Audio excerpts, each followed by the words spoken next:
இட்லி, தோசை, சாதத்துக்கலாம் அட்டகாசமான சுவையில கத்திரிக்காய் கடையல் ரெசிபி தாங்க எப்படி செய்கிறதுன்னு நம்ம இன்றைக்கி பார்க்க போகிறோம். கத்திரிக்காயே பிடிக்காதுன்னு சொல்கிறவங்க கூட இந்த கடையில ரொம்பவே விரும்பி சாப்பிடுவாங்க. இந்த ரெசிபியில் நீங்கள் கத்திரிக்காய் சேர்த்துருக்கீங்க அப்படின்றது கூட தெரியாது. அந்த அளவுக்கு ரொம்பவே நல்லாயிருக்குங்க. இந்த ரெசிபியை ஒரு 2லேருந்து 3 நாளைக்கு நீங்கள் ஸ்டோர் பண்ணி வச்சு கூட யூஸ் பண்ணலாம். ரொம்பவே புதுமையான சுவையில் இருக்கும். மிஸ் பண்ணாமல் ட்ரை பண்ணி பாருங்கள். வீடியோக்கு ஒரு லைக் மட்டும் கொடுத்துட்டு வாங்க எப்படி செய்யுதுன்னு பார்க்கலாம்.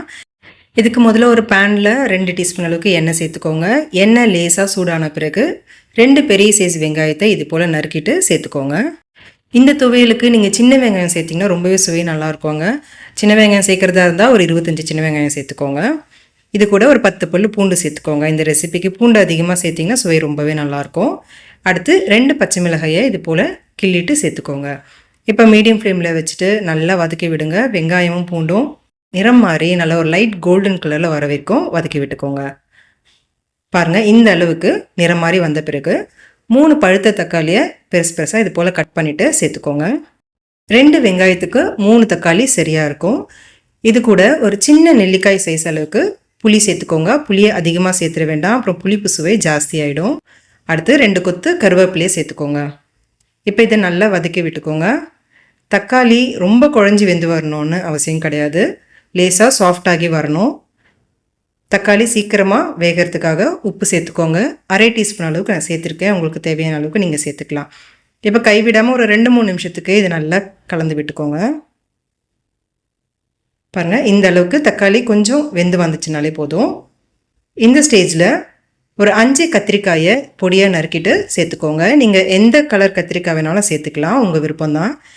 இது கூடவே கைப்பிடி அளவுக்கு கோவக்காயை நல்லா பொடியாக நறுக்கிட்டு சேர்த்துக்கோங்க. கோவக்காய் ஆப்ஷனல் தான், ஆனால் சேர்த்திங்கன்னா ரொம்பவே சுவை நல்லாயிருக்கும். நீங்கள் வெறும் கோவக்காய் மட்டுமே சேர்த்தும் செய்யலாம், அப்படி இல்லைனா வெறும் கத்திரிக்காய் மட்டுமே சேர்த்தும் இந்த ரெசிபியை நீங்கள் செய்யலாம். நான் 2த்தையும் சேர்த்து செஞ்சுருக்கேன். நீங்களும் இதே போல் செஞ்சு பாருங்கள், ரொம்பவே நல்லாயிருக்கும்.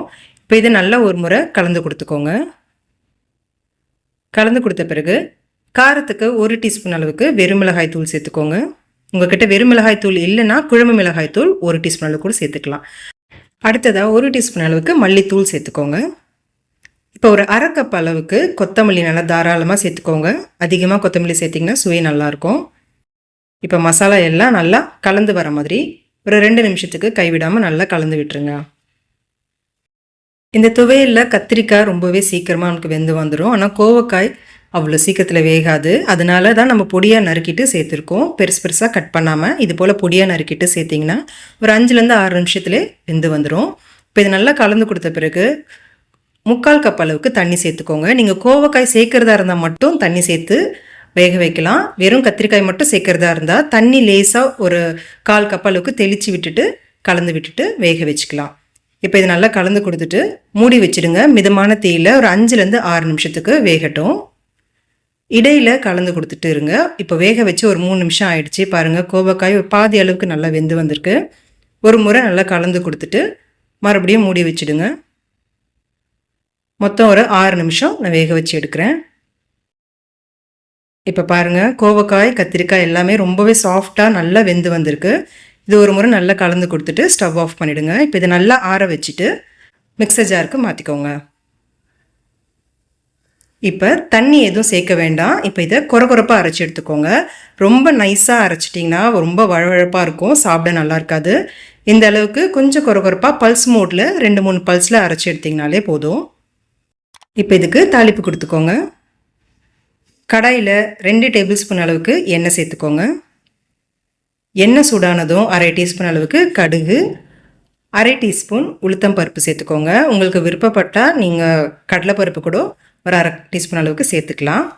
இது கூட ஒரு 2 கொத்து கருவேப்பிலையும் சேர்த்துட்டு கடுகு நல்லா பொரிஞ்சு வந்த பிறகு நம்ம அரைச்சி வச்சுருக்க துவையில சேர்த்துக்கோங்க. சேர்த்துட்டு லோ ஃப்ளேமில் வச்சு ஒரு 2 நிமிஷத்துக்கு கைவிடாமல் நல்லா கலந்து விடுங்க. ரொம்ப நேரம் வேக வைக்கணும்னு அவசியம் கிடையாது. நம்ம ஏற்கனவே நல்லா இதை வதக்கி வேக வச்சு தான் அரைச்சிருக்கோம். எண்ணெயிலே ஒரு 2 நிமிஷத்துக்கு இதை கலந்து விட்டிங்கனாலே போதும்.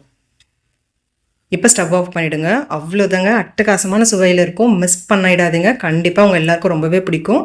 இட்லி, தோசை, சாதம்னு எல்லாத்துக்குமே ரொம்ப நல்லாயிருக்கும். தயிர் சாதம், லெமன் சாதத்துக்கு கூட இந்த துவையில நீங்கள் சைட் டிஷ்ஷாக யூஸ் பண்ணிக்கலாம். ஒரு முறை செஞ்சு பார்த்துட்டு எப்படி இருந்துச்சுன்னு சொல்லுங்கள். இந்த வீடியோ உங்களுக்கு ரொம்ப பிடிச்சிருந்துச்சுன்னா லைக் பண்ணிவிட்டு உங்கள் ஃப்ரெண்ட்ஸ் ஃபேமிலி எல்லாருக்கும் இந்த வீடியோவை ஷேர் பண்ணிவிடுங்க. அப்படியே மறக்காமல் அம்முடைய கிச்சனுக்கு சப்ஸ்கிரைப் பண்ணிக்கோங்க. Thank you friends.